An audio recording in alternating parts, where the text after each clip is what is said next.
Good afternoon, everyone. I'm officially calling the meeting to order. The time is 1 o'clock. Ms. Kumar, please confirm the quorum. Yes, ma'am. Today we have present Trustee Steen, Trustee Dr. Mackey, Trustee Romero, and yourself. We have a quorum. Thank you. At this time, item number 2, which is the safety message, invocation, and pledge of allegiance by Mr. Matt Mills.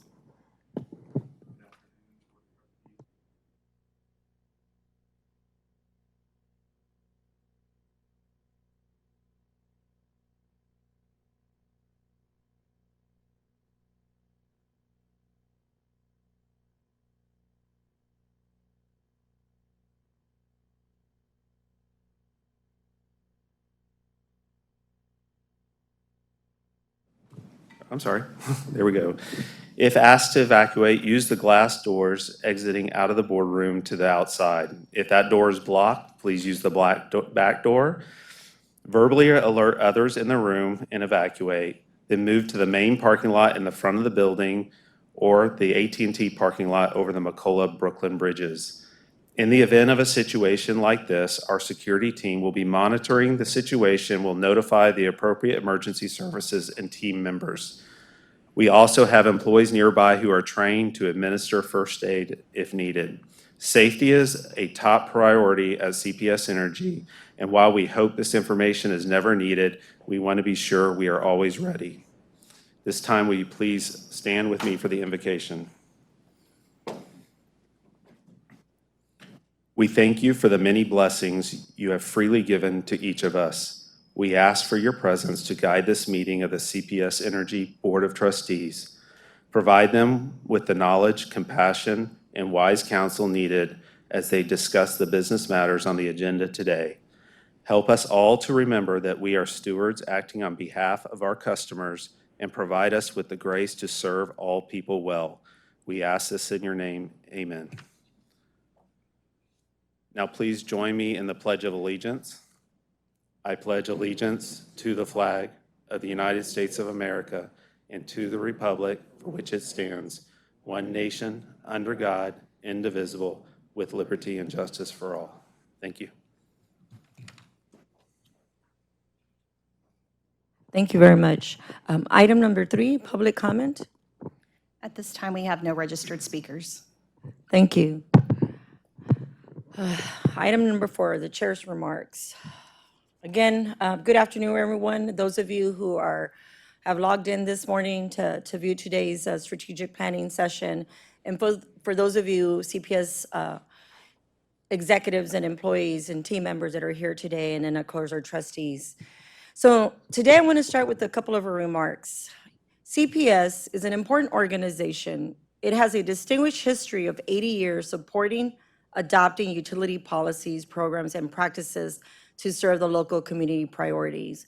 While CPS Energy and the entire governing body of the trustees, for the past 4 years, we've addressed COVID-19, Winter Uri, the climate needs and plans and desires, the selection of a new CEO, and a new generation plan.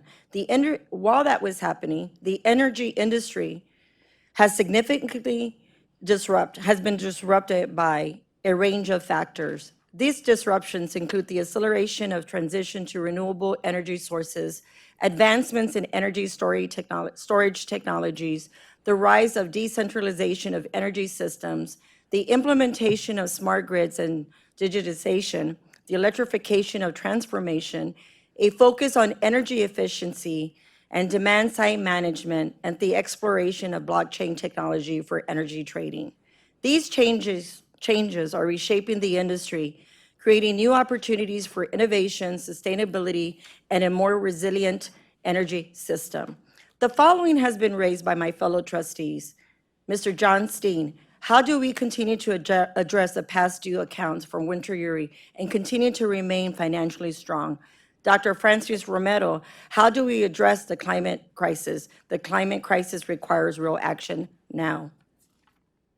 Dr. Willis Mackey, what is the generation plan? How does it address the balanced supply and demand that stabilizes the grid to better, again, balance supply and demand? that stabilizes grid in discrete areas. I would like you today, trustees, to focus on your passion, your energy, your experience, on the key choices that influence revenue decision. That is that revenue decision makers, that is our customer, and I want to stress that again. Key choices that influence revenue decision makers, and that is our customer. A customer base of over 2.4 million, that is an increase of 1.7% from 2022. They will decide how to spend their money with CPS Energy. Today, the customer has choices: solar, battery, and not too long ago, the state of Texas threatened to deregulation to control how that money is being spent and how we roll out our energy. It would only get, the burden of energy will only get higher on the most vulnerability with people having choices. The value proposition is important. The two choices that will determine success is where to play, the decision of where to play for CPS, where the investments will be made by the customers, and the how to win decision, how to create a compelling value propositions for those customers. I want you as trustees to consider the following. How do we get there from here? Are we investing in the generation and operation capabilities that really matter? Does the current organization structure and operating model support our customer needs and concerns? And lastly, will our decisions add to our coherence or do some of the push towards incoherence? CPS Energy and this governing body must be aligned with the 2027 plan executed, designed, and that will be executed by our CEO, Rudy Garza, and the team. We must support the ecosystem and innovate to work with our customers. As one team, and I want to quote again, as one team, we have the opportunity to leverage millions of new energy economy dollars into recovery and CPS vision for 2027 in response to COVID, the pandemic aftermath, and everything that I've just described. We have a choice. That choice is either to go back to pre-pandemic or invest in a better, more resilient, sustainable, and equitable future at CPS. So on that note, I want to thank everybody who's here in the audience today, those that for the past 4 months have worked with me, have asked these questions. We haven't had a strategic plan in 12 years. 12 years, the Board of Trustees have not been involved in a strategic plan. A lot has changed in the last couple of years. A lot of it has been driven by the pandemic. It's been driven by the economy, but more importantly, it is being driven by the growth of the city of San Antonio. For 4 years as a freshman to now your chairman, I have listened. And this is an opportunity again for all my trustees who have a very unique point of view, skill set. You have an opportunity today to provide feedback and to make the better decisions to position this organization for a stronger tomorrow. On that note, let's go ahead and proceed. Item number 5, strategic outlook. Mr. Rudy Garza and John Soltal. Okay. Thank you, Madam Chair and board members. I appreciate your time today. It's really important to me that, we have conversations like the conversation we're having today. Our goal for today's discussion in consultation with the chair, over the last few weeks is really twofold. We want to provide you additional opportunity to provide feedback. That's number one. Whatever you think, we want to know it. We also want a platform for you to discuss our strategic outlook going forward with one another. That's where the best, plans happen is alignment, and what we're really looking for today is alignment. I'm looking to you as our board to help shape our approach and strategic direction as our organization pivots and evolves into the future. If we go on to the next slide. So today, John Soltal, who you all have spent time talking to individually, providing feedback, is going to join me today in an overview of what's impacting our industry, and more importantly, the specific actions that we plan to take over the next 2-year cycle during Chairman Gonzalez's time in the seat, and how we're going to measure our success today and in the future. We want this to be discussion. Again, tell us what you like and what you don't like. Our team will use your feedback and guidance to build our implementation roadmap and key actions to accomplishing our Vision 2027. incorporating the operational efficiency review recommendations as well as part of that planning process. All of this is an effort. I shared with you on Friday that we've hired a new Chief Strategy Officer. I'll introduce her more formally towards the end of this conversation. And I look forward to our leadership team taking this plan and really putting it into action. Next slide, please. So a lot going on up here. I'm not going to read it all for you. I think the chair talked a lot about the changes that are happening, and this is a slide that constantly gets updated by the team. Our assets are, if you look at the headwinds side of the equation, things that make our job more difficult. Our assets are aging, and those aging assets require more investment to keep them up and running. We're trying to balance the need to stay reliable, as well as pivoting into the future to change our mix-up with new technology, but we can't fail. Right now, today, 100% of our generation assets are online and ready to go this summer. And I really want to thank Benny Etheridge and the team for their work there. This year, as you've seen, we're in a weather pattern where weather events are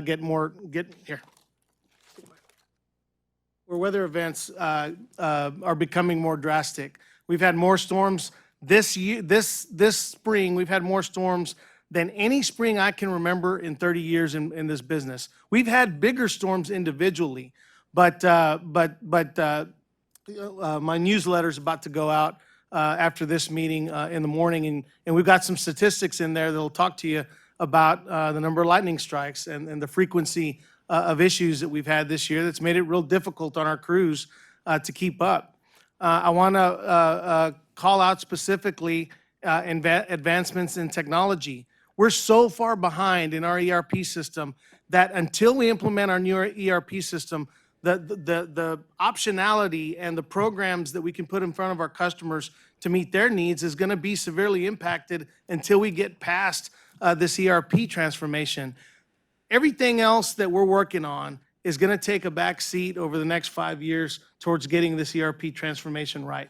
That's how important it is. And today, it's a headwind until we turn it into a tailwind. That happens when you actually make the investment you need to make to move our systems into the future. Those are a few on the headwind side. On the tailwinds, good thing is we do have a really good approach to looking at new technologies that are out there and figuring out how to test them so that we can make them scalable for us going forward. QuidNet and the pumped hydro storage facility up in the Hill Country, that's an example of the type of pilots that we're going to be doing going forward.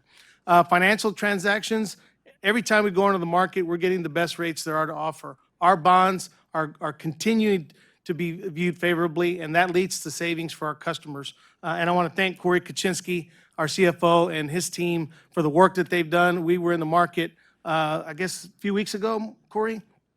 And in spite of some really challenging, it was right in the midst of the discussion about the potential of the government, not addressing the debt ceiling issue. It was a tough time to be in the market, and we still had, more orders than we had bonds to place, which is just a reflection, I think, of the confidence the market has in CPS Energy.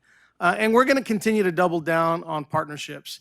I think we've come a long way in a short period of time in how we're partnering with the community, and that's going to continue to happen as long as I'm CEO of this great organization. So anyway, I want to just thank the team. You all provided some incredible input into this slide, and I want to thank you for the work that you continue to do. Next slide. So I want to begin, this is an overview of Vision 2027 and kind of our 5 strategic pillars that we're focused on. Dr. Mackey, one of the first things, that you did as part of your chairmanship and with me coming in as CEO is you asked me to put a plan together.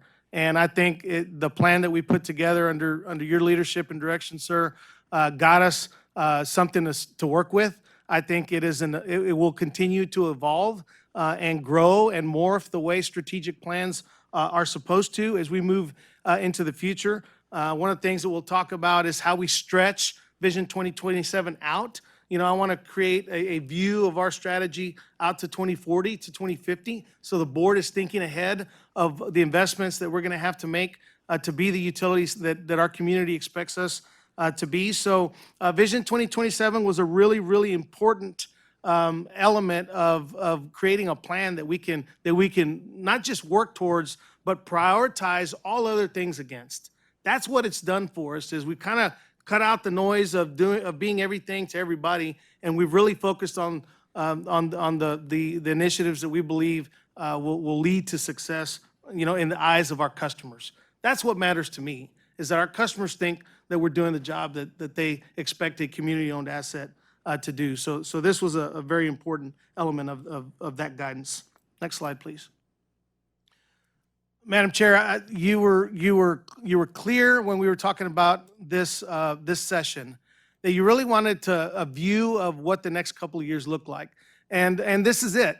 We're going to continue to work to operationalize Vision 2027. We've got everything that we're doing right now. We've got timelines. We've got plans. We can check them off the list as we get them done. And to me, that's how you've created an operational plan, when you can actually turn it into action that will really help you prioritize budgets, prioritize activity, prioritize your human capital resources. And I think, again, that is our roadmap. Executing our generation plan.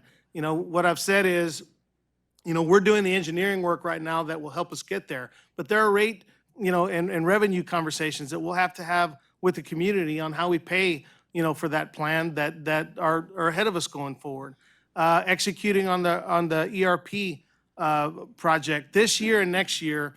This year really will be to get the implementation strategy in place, get the contracts to the board for your approval. Next year will really be about getting the ERP transformation off and running. And so the next 2 years will decide how successful our ERP program is going to be over the long term. Again, rate design, rate adjustment conversations are also looming. I've been clear about that. Our job is to look at the revenue need, to see how our growth is happening, to see how that impacts revenue, and then to have a thoughtful conversation with you all and our council about what the revenue needs are. I'd love nothing better than for us to bring in enough revenue, that's not necessary. But my job is to ensure the financial, solvency of this organization. And so when those conversations happen, we're going to need to be thoughtful about them. And again, pursuing grants and other new revenue sources.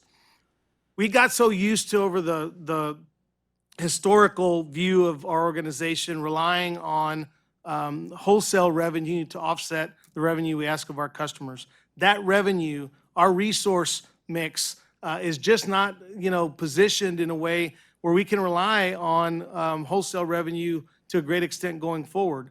So we're going to have to figure out how to diversify our revenue base so it's not all coming from our customers. Federal grants, which there are a lot of right now, is a great way to take something that we're going to do anyway and buy that cost down, because it increases, it lowers our carbon footprint, or whatever the public policy goal of those revenue sources are. We're going to be more aggressive about going after them. So that's really what we're looking at for the balance of this year. And then next year, we'll start really getting into a discussion about the longer term strategy for CPS Energy, how we work with partners like SAWS to leverage IRA revenue opportunities. The city, of course, going after a lot of IRA dollars. How do we execute on our technology transformation, the work that Evan and his team are doing? The most important aspect of the ERP transformation is taking that first and second step right. And so that's what we're really focusing on, is not getting the initial, volley of activity wrong, because that will lead to longer term, risk for us down the road. Continuing to improve communication and doing the things we can do service-wise to improve the customer experience while our customer technology catches up. We're still got to focus on how we're communicating with our customers to do what we need to do. And of course, our support in the community. We have made progress on past due balances because we're partnering with folks in the community who have resources available to help our customers. We're getting them on payment plans. You know, that challenge for us is moving in the right direction. But the minute we take our eye off the ball there, we'll be right back in the situation we were in, you know, post-pandemic, where we were trying to get our arms around this. So it will continue to be a focus for us going forward until we get customers back on track. So with that, I'm going to turn it over to John Soltal from here, who will take us through the next few slides. Thank you, Rudy. Thank you, Chair and Trustees, for your time today and the continued time that Rudy mentioned, meeting one-on-one and continue to provide guidance. I know it's probably taken us a little bit longer to get here than we've wanted.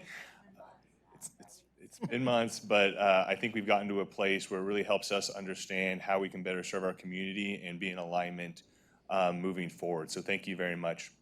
What you see here in front of you today is our scorecard for fiscal '24, really highlighting both the strategic actions that Rudy just mentioned that we need to take this year. Yeah, go ahead. Just real quick, I'm not sure if it was clear to our colleagues, the different colors, how it matters in the charts. Can you please make sure you go back to that one chart? I think this is important, colleagues. Yeah. So if you see the different color coding on the actions and then around the measures down below, they're different color coordinated, and those colors correspond with the various strategic objectives that we have in Vision 2027, trying to show that we're having that balanced approach. And that's actually one of the things that the Operational Efficiency Review wanted us to highlight more. So thank you very much, Chair. Thank you. I just wanted to make sure. They're not just colors to have colors. So again, you know, as we look at how do we kind of judge performance any given year, we know that we need a balance, that strategic execution, and how we're really moving towards Vision 2027, as well as how we're making sure that we're still running our business effectively and delivering on those operational efficiencies that we can. So this view combines those actions as well as below with our enterprise measures, which, as we previously discussed, were previously our tier ones. What you see encompassed here are those measures for this year, as well as the proposed targets or thresholds that we are proposing based upon what we're seeing from a benchmarking standpoint, headwinds and tailwinds for this specific year, unique factors within any given year, as well as just you know, taking a holistic view towards them. I think probably one of the things that most immediately stands out is our big three financial metrics. For those this year, we've aligned more with our credit rating agencies, and instead of taking a specific target, which really limits our ability to support our community and make other key business decisions, we've aligned those with those thresholds that they really set and what they expect from us, with the intention that we will be performing better than this, but really trying to get more in alignment and decrease that confusion. A few things to note that aren't on this slide is that we are working with a third-party group that we're trying to hire to help us validate these results throughout the year. This is aligned with our operational, the recommendations from the Operational Efficiency Review, as well as if you look in the appendix, you'll see our proposed for fiscal '25, which includes not only the actions that Rudy's mentioned, but also how we could incorporate our board measures moving forward. And that's another part of the work that we'll be doing with the third party to make sure that that's aligned and it makes sense moving forward.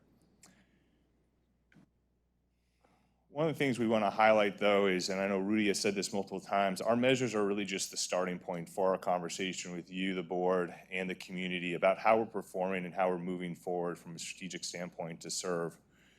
And what we wanted to do is really lay out a proposed set of items over the next 2 years that we'll be coming back on a regular basis to you to update and provide deeper context. You know, take a look beyond just the numbers or what the metrics are showing, be able to provide more discussion and context around how we're actually performing, what we are seeing in the execution we're doing. So for example, you know, coming back in December to share an update on the ERP, you know, the Evolve work that we're doing that Rudy mentioned, providing an update in January on our power generation resource plan, and even coming in March and giving the board a deeper dive on our workforce and safety. So these are just some of the items that, you know, we're proposing. We'd really like the board's feedback on what items may be missing or they would additionally like to see and when, and working with board relations to share that so that they can review that with the chair. Final thing I'd like to talk about today is what Rudy mentioned, that we are looking beyond 2027. You know, Vision 2027 really lays a good foundation of what we need to do over the next few years But really, it lays the foundation for us to be more adaptable, to take advantage of some things we see on the horizon. This is not all that we see out there that we want to capitalize on, but there are some of the things that we think were important to bring awareness to as we're looking at them now as we're making decisions to ensure that we have the adaptability in the future. So from a digital business transformation, really looking at what digitally we can do with advanced analytics to better enable our workforce, potentially even using machine learning and AI in the future to help our efficiency and our effectiveness. As we look at operations, we see a number of different technologies that might help us support and accelerate our sustainability transformation while still maintaining our high reliability and affordability for our customers, really looking at ourselves not being committed to one technology more than the other, but really looking at the overall goal that it's serving. And then from a products and service and a customer standpoint, seeing that relationship is changing. It used to be very singular one way. People didn't really think a lot about energy, and that has changed. And we're seeing that with the segmentation work that we're doing from our customers. We're seeing that with the decisions they're making with EV adoptions and putting solar and storage. So we see that relationship changing, as well as Rudy mentioned, continuing to leverage whatever available funds we have from a federal and state level to really take advantage of serving our customers holistically. So a lot of great things in the future. Again, I think Vision 2027, the path that we're on, lays a solid foundation to be flexible and to take advantage of this. And as Rudy mentioned, really looking forward to working with the new Chief Strategy Officer to help us get aligned with you, Board, and your direction and how we can execute. So open to any questions or feedback, and I'll hand it back to Rudy.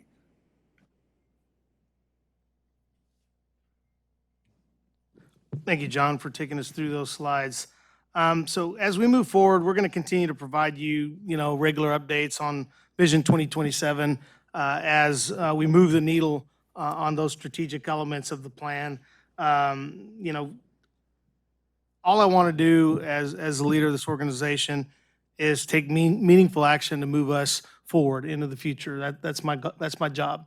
And so, my goal is to leave it better than it was when I started, and to hand it off to whoever comes next in a way that has positioned us well for the future.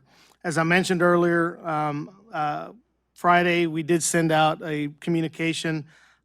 Today is her first day. I want to ask Elena Ball to please stand up and be recognized. Elena is our new Chief Strategy Officer. She is an alumni of CPS Energy. She's been here before and knows us. She has gone off and done some really great things as leaders of utility organizations across the country. And we caught her at a time where she was available and interested in coming back to San Antonio. So I wanted to ask Elena to just stand up and be recognized. So Elena, we're glad you're here. Thank you for being here. And that is the balance of our presentation on this item today, Madam Chair. Okay, we're going to move on to, again, thank you very much for everybody who presented this morning. I know it's a lot of information to take in, and so again, keep in mind that there was a lot of time and effort put to articulate what we want to accomplish for the next couple of years. Like anything in this world, we live in a very fast-paced world. At the end of the day, the need to, again, as colleagues who have raised some very good questions over the years, again, Mr. Steen, who has continued to address the past due accounts for Winter Erie and continues to remain his top-of-mind priorities financially about the financials. Dr. Francine Romero, who again continues to address that the climate crisis requires real action. And as stated earlier, Dr. Mackey, the stress to have a generation planned. It's taken us a couple of months to arrive at where we are. Again, I want to make sure that we remain focused and that we ask the right questions. And again, those questions are, how do we get from here to there? Are we investing in the generation and operations capabilities that really matter? Does the current organization structure and operation model support our customer needs and concerns? And lastly, will our decisions add to our coherence or some of the push toward incoherence? So on that note, we're going to go ahead and move to item number 6. Madam Chair. Yes, This is as Rudy Garza talked about, the purpose of this meeting is to provide feedback It is. And to participate in discussion. It is, sir. Are you going to allow discussion on this item? Sure. Before we start, Dr. Steen, again, what is the purpose in asking to be recognized, and are your comments directly to the matter of hand? And if so, please speak. They're precisely on point. Thank you, sir. I want to begin by thanking Mr. Garza and Dr. Soltow for their presentation, and ask that we put up slide 12. And this slide, of course, delineates our 16 fiscal year 2024 Tier 1 metrics.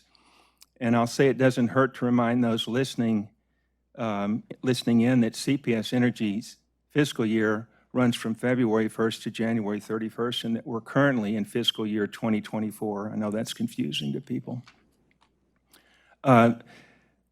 These 16 are in a different format than I'm used to seeing, but they're all there. And though I'm prepared to discuss this more fully, in the interest of time, I'm going to make just 4 points. First, I'm generally disappointed at where the fiscal year 2024 targets have been set. At a previous meeting, I noted that last fiscal year, management failed to meet 6 of our 10 Tier 1 metrics targets.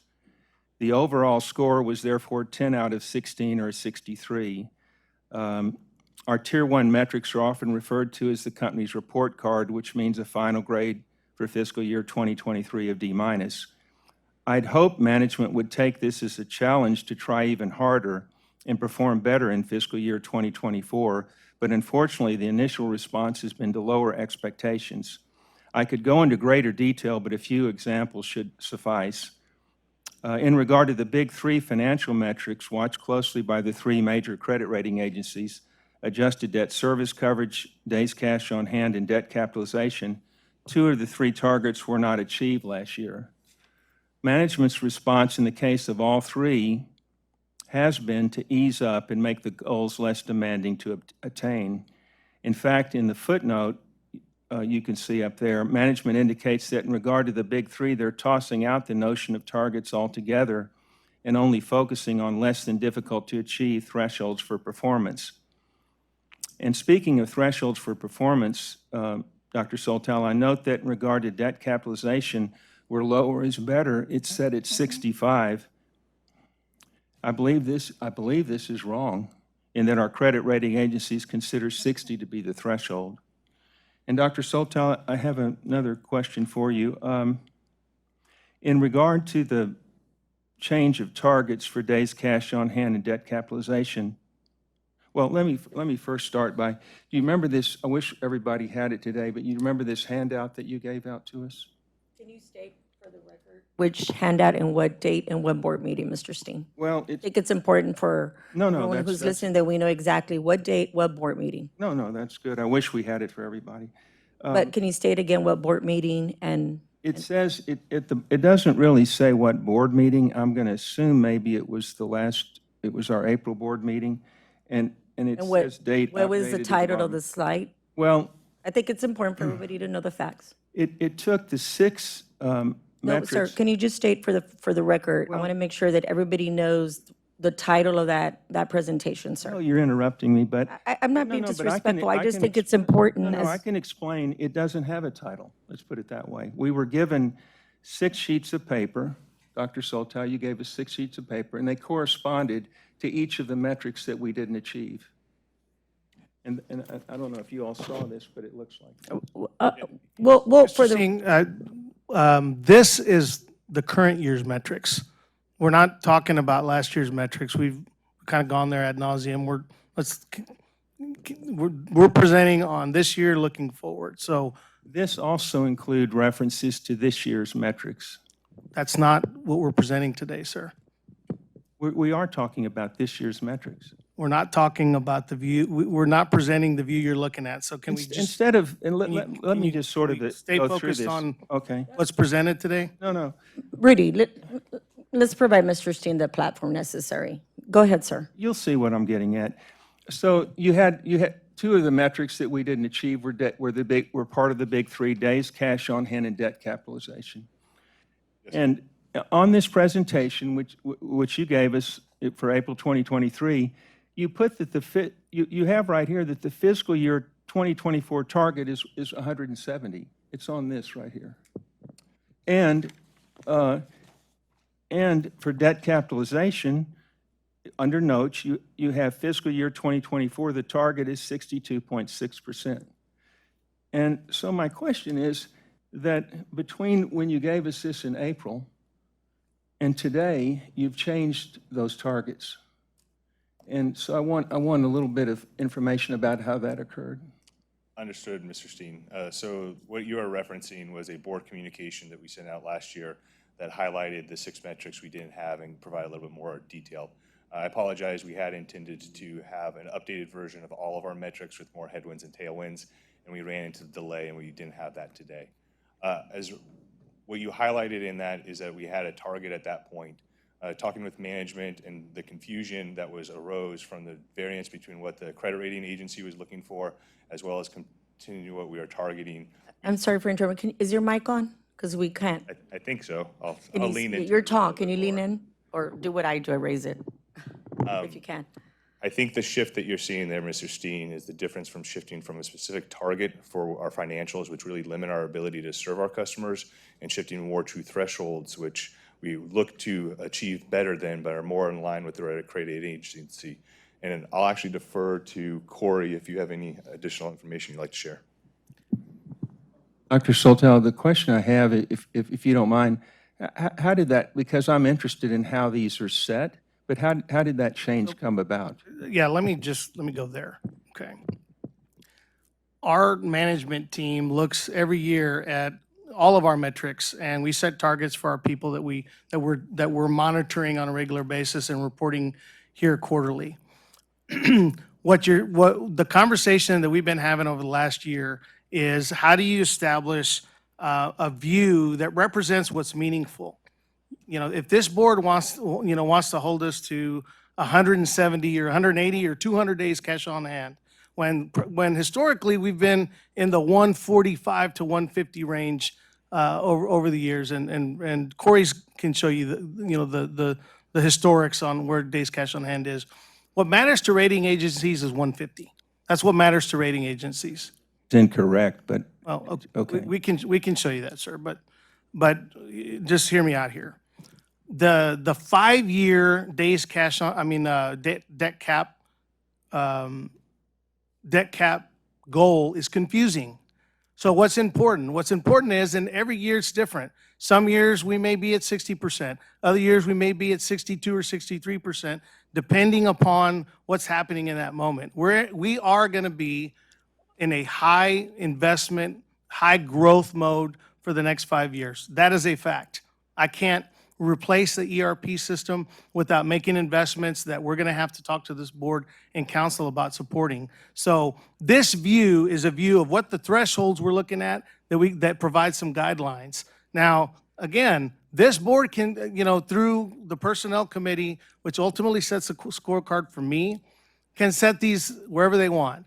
What we're doing here is having a conversation about where the thresholds are that matter. And the threshold that matters on days cash on hand for rating agencies is 150. And so that's why you see it this way, is to ensure we keep our eye on the ball on what's going to have a negative impact on the organization one way or the other. If we don't make it, negative impact. We don't get any additional credit for hitting 170. We don't. Rating agencies are expecting us to hit 150. So that's the nature of the conversation that we're trying to keep our eye on, because it's a give and take, Trustee Steen. I said it at the end of last year, and we're coming right back to it in this conversation. Could I hit 170? Of course I can hit 170. But that means I've got to spend $120 million less investing in things that are really important to the organization right now. So our goal is to maximize our performance in all of these categories, but it's all a give and take. If you're going to focus on one, then another's going to suffer. And so my job is to ensure we're keeping our eye on the ball across the board. Mr. Garza, just to clear the record, you said that the days cash on hand for the last 4 or 5 years was between 140 and 150. Did you say that? No. I've said there have been years where we've been below that. I can, just very quickly, in fiscal year 2019, it was 246. In fiscal year 2020, it was 225. In fiscal year, see, it's going down. Fiscal year 2021, it was 2009. Fiscal year 2022, it was 182. And in fiscal year 2023 is 166. I want to thank Mr. Steen for his feedback. Again, his concerns have been stated for the record several times, and those of you who are interested can refer back to notes. At this moment, I'm going to provide the floor to our mayor. Ms. Gonzalez. call me doctor. Sure. I've got 4 points. It's just a page this and point- a half. And can I get the floor back after The mayor has asked for the floor, and I believe the mayor has. May I have the floor after the mayor? Thank you. While we're on the subject of days cash on hand, just so I understand, and correct me if I'm wrong, but the reason why we are looking at 150 days cash on hand, which is, by the way, reported to us already, Mr. Steen, I'm looking at a February 27th presentation of the board on end-of-year financial metrics. That's this year. And you can go look at it. It's slide 6 of his presentation, financial update year end. And it said clearly our threshold level was 150 days. So, but the reason why I think that's important is that we're making the case today to the board that this needs to be a strategic priority because our ERP is underinvested in, and there's going to be a significant cash outlay. There's going to be a significant cash outlay for us to make the investments necessary for that to no longer be a liability for the company. So, you know, as long as we are staying, Rudy, within our threshold, you know, we have to do what we have to do to invest in the company. So I'm completely fine with the explanation from. And before we go, thank you, Mr. Mayor. And before we pivot back to Mr. Steen, Dr. Romero has some comments. Mine are not on the financial side, so if Mr. Steen wants to finish. And the only thing I want to add before we go back to Mr. Steen, it's really simple. In 2019, my interest rate for my commercial loan was 5%. 2023, my interest rate is 8.9%.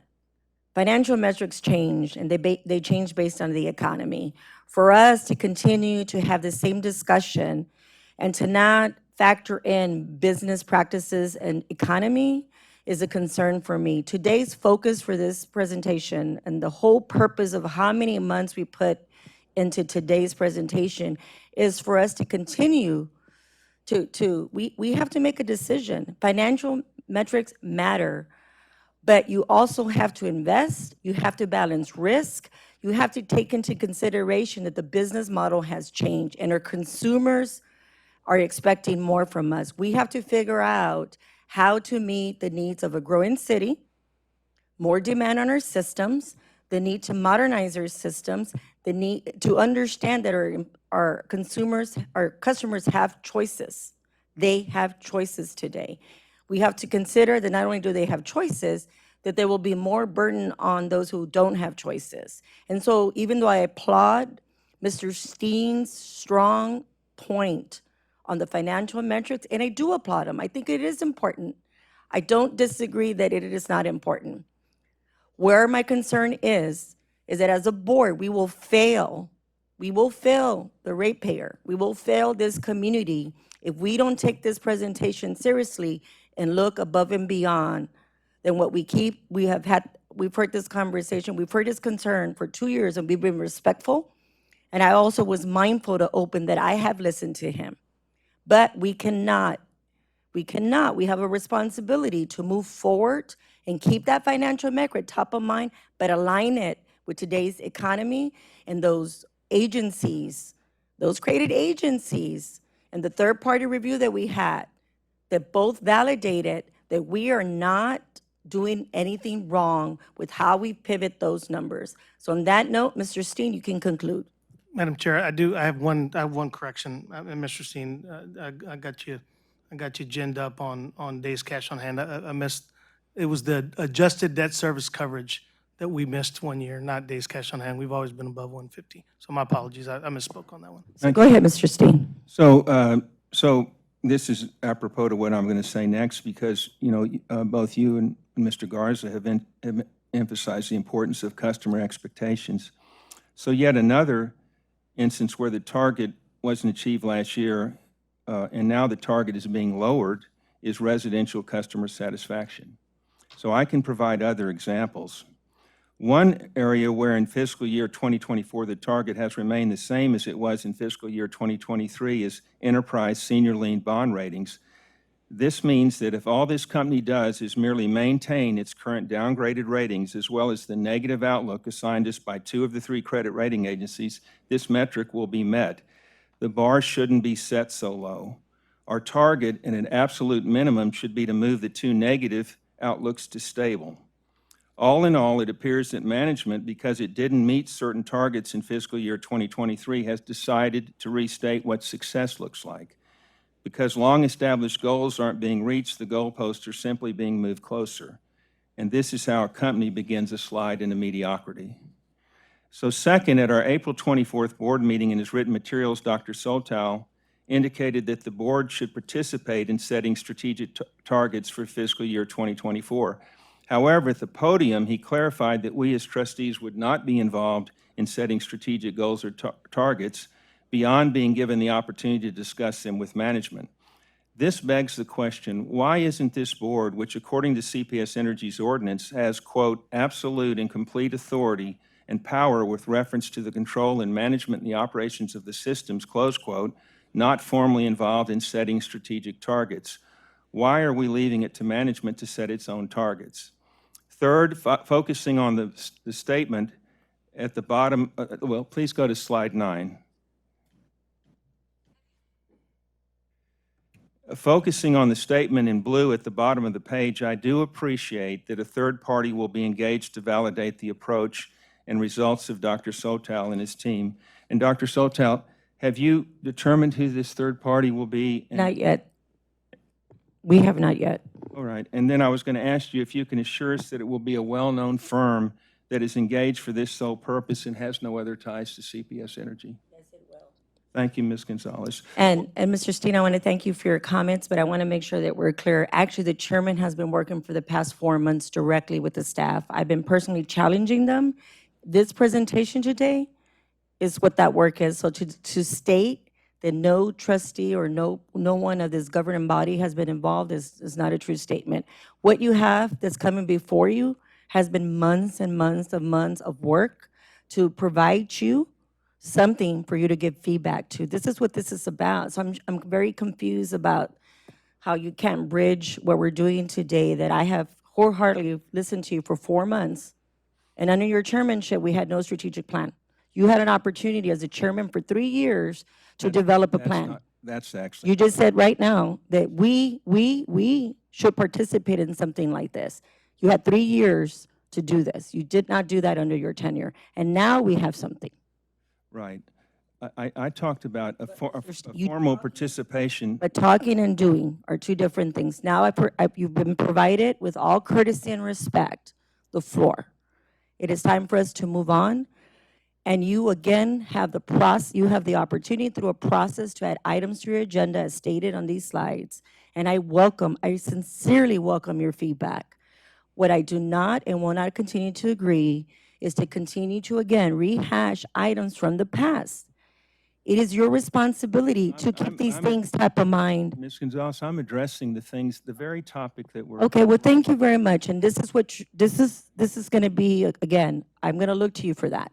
I think it is important that I will continue to look to you to bring those items up, but we're not lowering the bar. We're only, again, setting the foundation and the blueprint to what the industry, not Janie, not Rudy, but what the industry says is allowable. And I will continue to look to you to make sure that you bring that top to mind, because I respect your view. I think you have a very important view, and if that is your role, then thank you for doing that. But for today, we need to move on. Thank you so much for your feedback. Well, I had 4 points, and the last one will take less than a minute. I hope so, sir. Go ahead. So fourth and finally, in the same statement up there, it mentions the firm's validation in connection with a future employee incentive program. As I've stated before, I think that Mr. Garza made a huge and consequential misstep when, as interim CEO, he canceled the compensation at risk / incentive program, not only for his position, but also for senior management. The elimination of our compensation at risk incentive program contributed significantly to the exodus of senior management that's occurred over the past few years. Our top executives expect to be paid close to what their peers in the industry are paid, and when they're not, they leave. So I still don't fully understand Mr. Garza's reasons for abolishing the compensation at risk incentive program, but I do commend him for acknowledging his mistake and taking steps to rectify it. Actually, I was I was actually a freshman, and I actually had the privilege of serving with Ed Kelly, and that is not true, sir. That is not a true statement. I was the vice chair of personnel during that time, and that was put on hold due to the pandemic. And frankly, I was the only one who actually opposed to putting those metrics on hold. I advocated for temporary metrics based on the pandemic, and that was not supported by Mr. Kelly. So that is not a true statement. I was on the personnel committee. On the contrary, that was driven by Mr. Kelly in the previous administration. I did not support that action, but I was a freshman, and my voice, didn't matter. But today that voice matters. And I'm letting you know for the record, Mr. Rudy, our CEO did not make that decision. That was our previous chairman of the Personnel Committee. And moving forward, as the chair of the Personnel Committee, I will work and will continue to work on the retention of talent. But the biggest competition we have is that people pay others more money. And we have to be responsible to the taxpayers. And our taxpayers made it very clear. They do not want a CEO making more than $1 million. So until we get the support from the citizens that they want a CEO who makes more than $1 million, then I'll support that action through my personnel committee. At this point, I want to again state, that is not a true statement, Mr. Steen. I have a lot of respect for you, but that is not a true statement. Thank you very much for your comments. Again, I sincerely appreciate your feedback. I'm glad that you make being financially strong a priority for yourself and for the people that you represent. But at this point, we're moving forward. Any other comments by our trustees? Dr. Romero, please, you have the floor. Okay. Thank you. Thank you for, is this working? Yes. Okay. Just put it. That's why I do that. Okay. I don't like to just hold it. You asked for feedback. I'm going to give you feedback. And I want to just talk about moving forward. It's time. Okay. So, and I don't need questions. It's just my feedback because I'm taking you at face value that you want our feedback today. The team culture one interests me a lot because I know that came out in the Gallup and the Daymark reports. And, okay. I think that I feel as a trustee that one of the things I don't get enough of a sense of is all the employees, and that's impossible to get a full sense of that. We see all of you here, you're kind of the tip of the iceberg, and Rudy does a great job of bringing in all different employees, but team culture, as it was highlighted in those reports, it's important to me to have that connection to the board. So, for example, in your appendix, in the proposed board measures, there isn't one for the team culture piece. And I'd like to maybe work towards having that.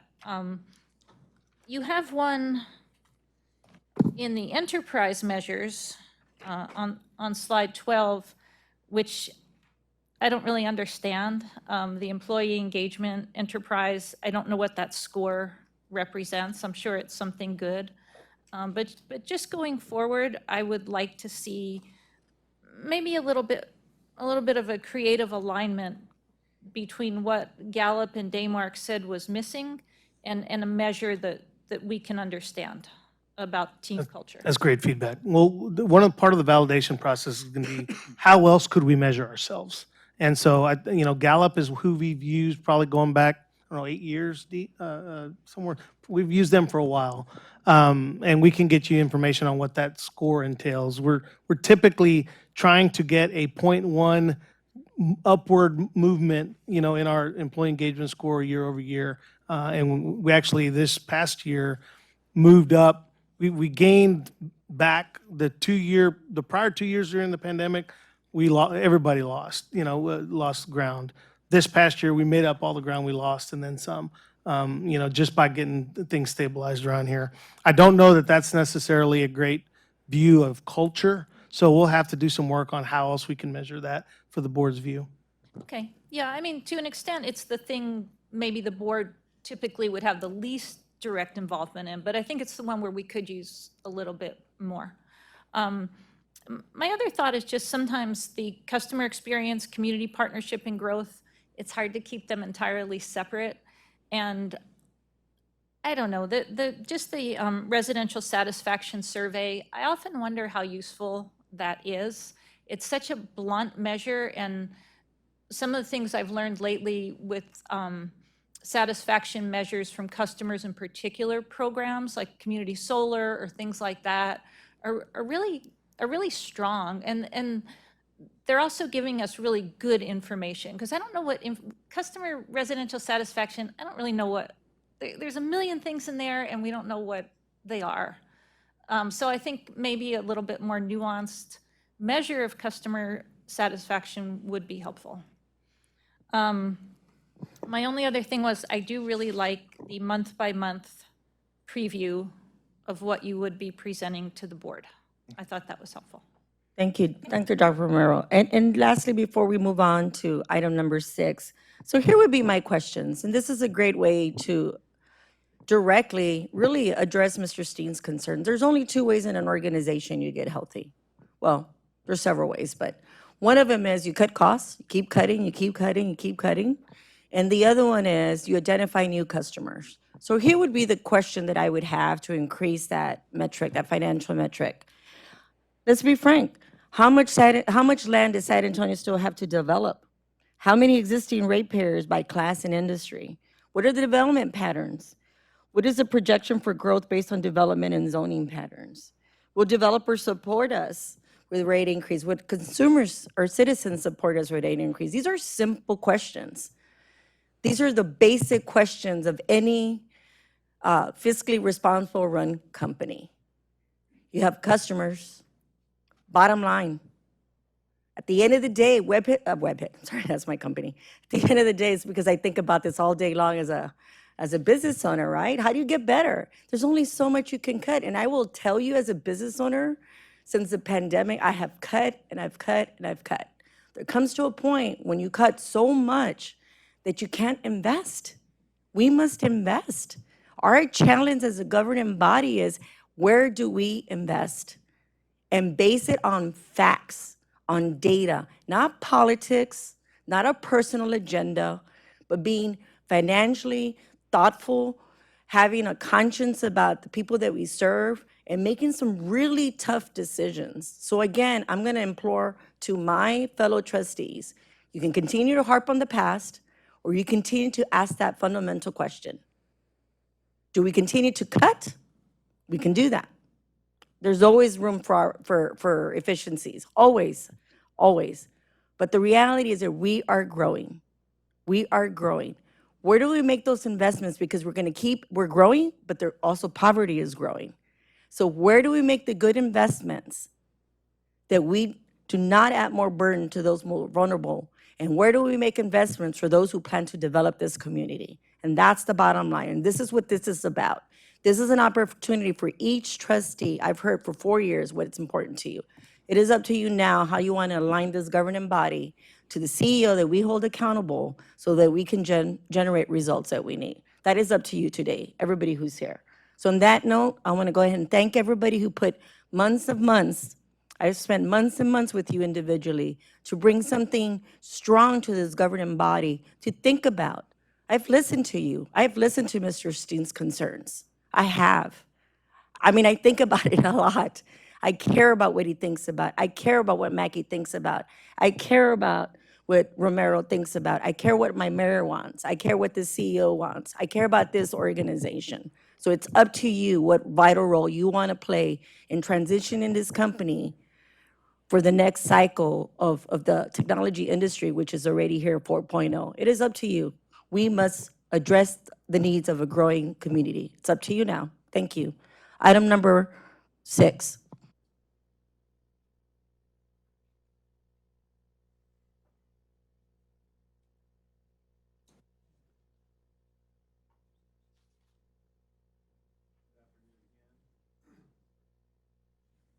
There we go.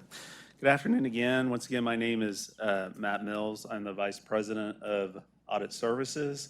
I usually report up through to the board through the Audit and Finance Committee, so we're very thankful for the opportunity to present what we do for the organization to the full board today.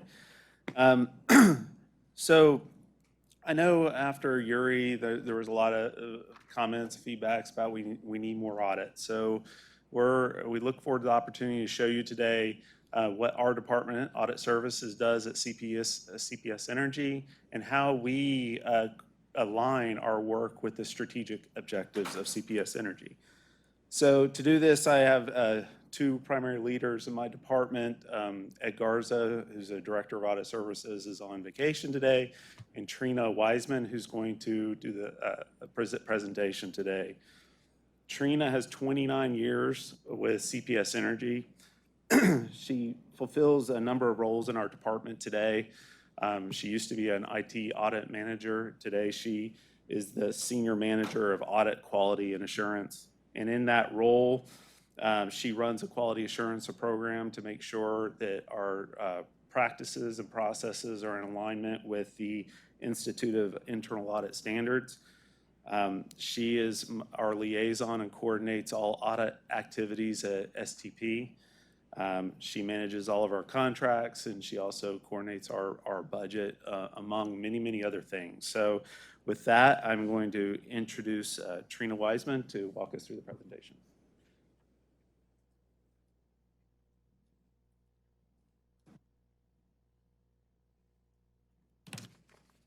Good afternoon, Chair Gonzalez, Mayor Nierenberg, and fellow board members. It's really a pleasure to be able to present to you today. Today, our agenda is that we want to provide an overview of audit services. We're going to provide you with an overview of our structure. Can you add the mic a little closer? Oh, I'm sure, sorry. definitely. And thank you so much for saying Chairman Gonzalez. We appreciate that. And be surprised how many people, I don't know if I just scare people, but people forget to say Gonzalez. Thank you. My husband will be proud. Thank you. Oh, no problem. So hopefully you can hear me better now. So we're going to provide our audit services overview, the overview of our audit organization structure, our annual audit planning process, and also the overview of our audit plan. So here we wanted to show how our audit services purpose, mission, and vision aligns with CPS Energy's purpose, mission, and vision. So our audit services focus is to ensure the most significant risks to CPS Energy's strategies and objectives are adequately mitigated. Here we have the lines of defense. There are just the lines, not the lines of defense. I'm sorry, I'm going back to old terminology. So there are three lines. The first and second lines are associated with management. The first one is we look at that one as kind of being a kind of hierarchical line where we look at the business area management, look at management controls in business areas, and also look at internal control measures.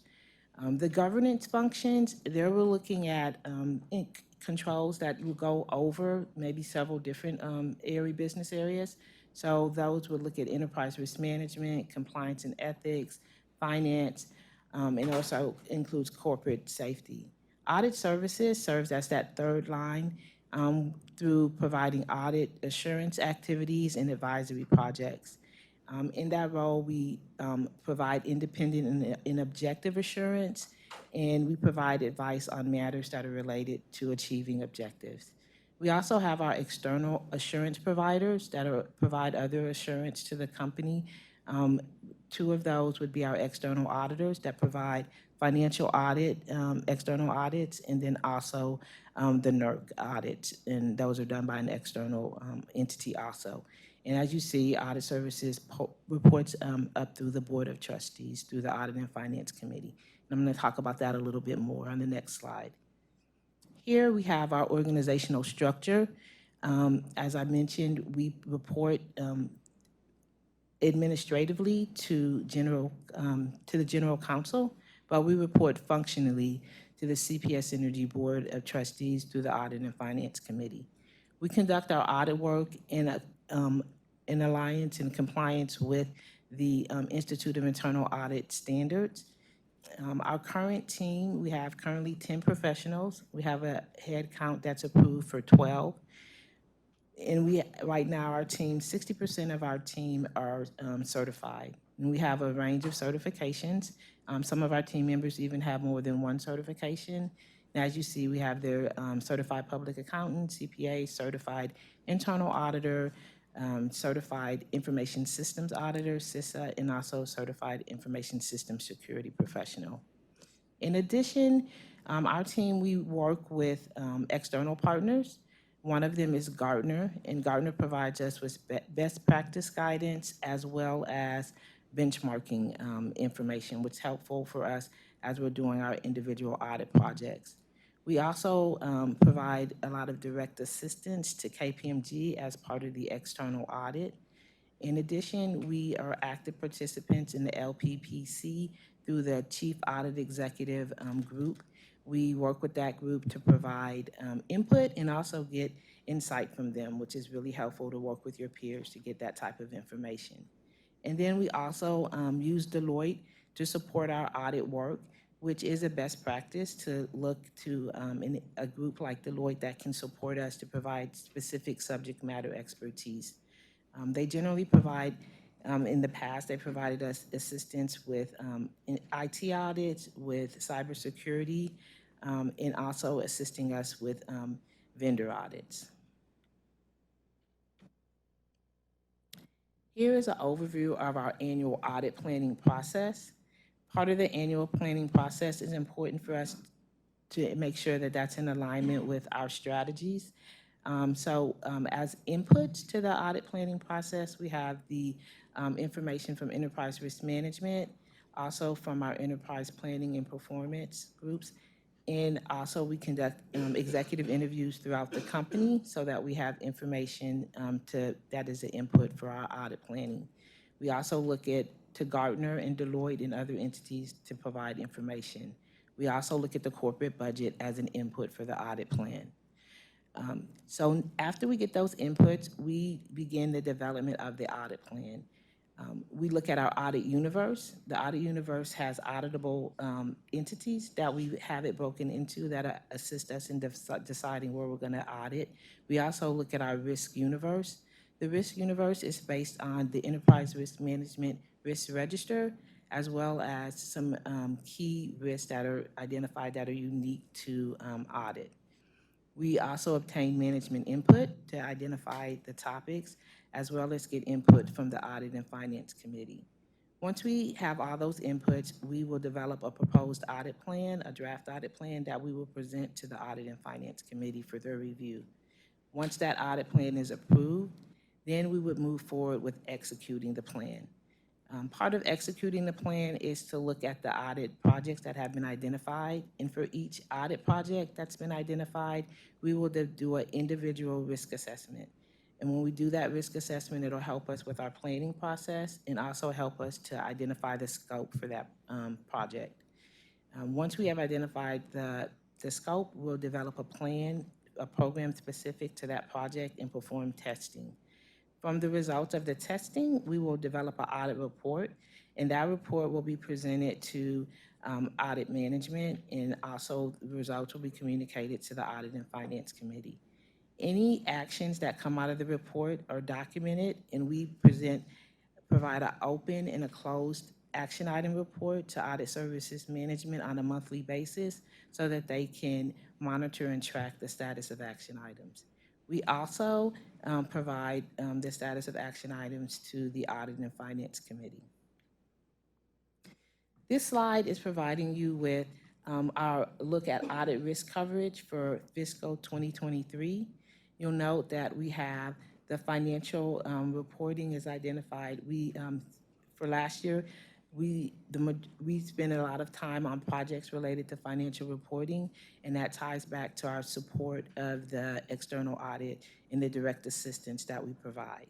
In addition, we also did projects related to vendor management, IT governance, and customer satisfaction, to name a few. So we really felt like last year's audit plan that we were able to do a good job and provide a balanced coverage of our enterprise risk categories. Here are three of our primary metrics that we're using in audit services. Project count. We also have audit universe coverage. So audit universe coverage is where we're looking to see what our coverage is from a risk standpoint. We started to look at that metric last year. That's something that we're currently trending, so we can identify what the optimal measurement would be. And then we also look at project feedback. And the project feedback is based on a 5-point scale from our client surveys. Here we have an overview of where we are currently for our FY24 audit plan. The items that are in green, those are the projects that have been completed. So we've completed our FY23 year-end testing for KPMG. We've also completed an audit related to customer write-offs and telematics. The items that are in blue, those are things that are in progress for us. The EIT contract management, the paid time off calculation validation, and the NERC mock audit, those are projects that are nearing completion. The other projects are in process. I wanted to touch on the ERP governance project. Primarily, the way that we're handling that is Matt Mills, our Vice President of Audit Services, is serving as a non-voting member of the ERP Steering Committee and providing input on an ongoing basis as part of that steering committee. The other projects that we're working on, we have identified in yellow. Those are things that we're going to be working with Deloitte on. The STP Enterprise Risk Management Review, that project is currently in the planning phase. The CPS Energy Enterprise Risk Management Review, we're currently working with Enterprise Risk Management to identify the scope for that project. And then the vendor audit with Alterman, we have our kickoff meetings scheduled internally to start that project this week. Another project that you'll see on the schedule that's there for assurance mapping, as in progress, we are also planning to partner with Deloitte for that project. And that is something that relates to an item that was identified during the operational efficiency report, because we wanted to not only look at assurance activities that are performed by audit services, but assurance activities that are performed throughout the company. This last slide, and we wanted to just share a little bit about process for board member input.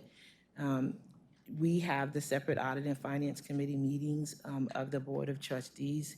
We wanted to share that if there were any agenda topics from that, the Audit and Finance Committee meeting that anyone would like to have presented to the board, that would come through a request through the chair of Board of the chair. And then also, if when we currently, the chair is also, the chair of the Board of Trustees is also the chair of the Audit and Finance Committee. So you would have an opportunity to provide input on audit planning topics through the chair of the Audit and Finance Committee, who also, like I said, is the chair of the Board of Trustees. And we can do that during our annual audit planning process or throughout the year. And that ends my presentation. And if you have any feedback or questions, I'd be happy to try to answer those. I'm sorry, what was your name again? My name is Trina Wiseman. Thank you, Ms. Weisman. Actually, you corrected yourself and you said this is our line of defense. And you know what, but it is our line of defense. I think we have heard on more than one occasion, that potentially we're not the right subject matter experts to make some decisions. We've heard on more than one occasion the lack of transparency or potentially making decisions that have not been thoughtful or that may not be in line with industry standards. The whole purpose of today's agenda was designed, again, to remind our colleagues that we have a 2027 plan. We have presented today the 2024-25 strategic outlook. We have presented a platform for the trustees to add items. And the beauty of this is that they can go through the chairman and add any item that they wish to discuss. That's the kind of chairman I am. In addition to that, we have provided the auditing process that really is about, again, to ensure that our products and services are safe, they're of good quality, that we comply not only with regulatory standards, but that we're also financially responsible. And so that is the balancing act of how we govern, and that is to work with third parties, to work with their chairman, to work with their CEO, to work with their mayor, to work with city council, to work with their trustees. So again, it is the process of a line of defense. Not one person can ensure that everything is going great. It takes one team to do so. So on that note, I want to thank you for a great presentation and look forward to working with you in that process. So thank you, ma'am. Thank you. So on that note, are any colleagues have any feedback on the auditing process? Yes, please, you have the floor. Dr. Romero? And I may need Trina to come back up, sorry. Yeah? It's just a quick question. Just on slide 9, I just wanted to have you clarify. So the ones that are not in green, yellow, or dark blue, that's just your universe, but those are the ones that you're not working on right now, correct? But you may work on them in a future year? And I apologize, I should have mentioned that. The ones that are in blue are the ones that are on our audit plan, and we are planning to do those projects this year. They just have not started yet. Okay, thank you. You're welcome. And I want to reiterate, great job, Trina. I voluntold Trina for this job today, so she did really well. Thank you so much. Thank you.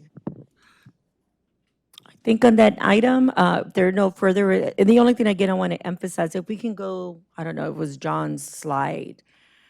The items that will be discussed in 2024 and 2025, if we can go back to that slide. Sorry, John, I'm not going to ask questions. It's just more to keep that top of mind for our trustees. Because a lot of work was put into this.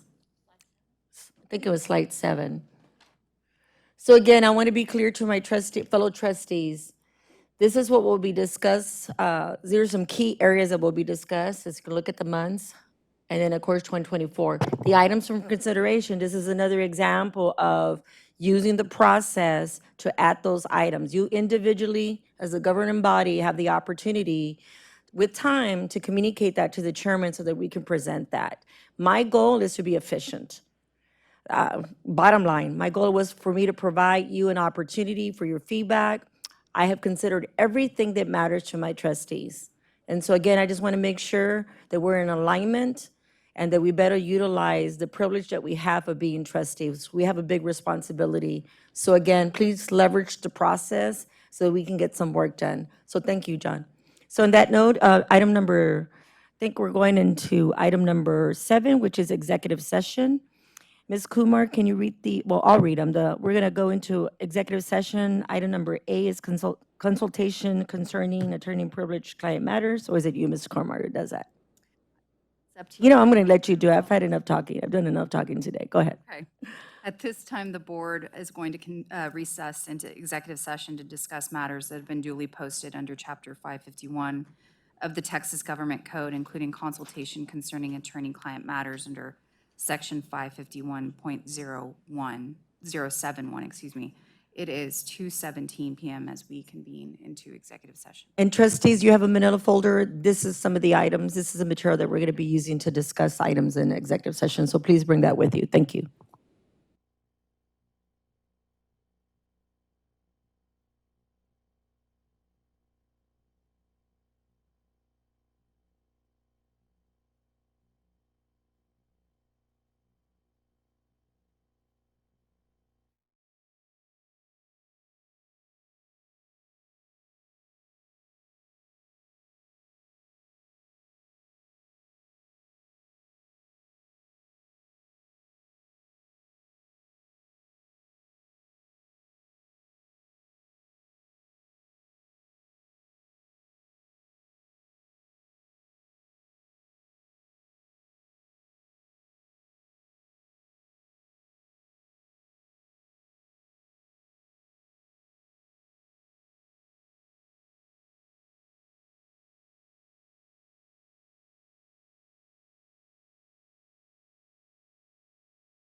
Yes.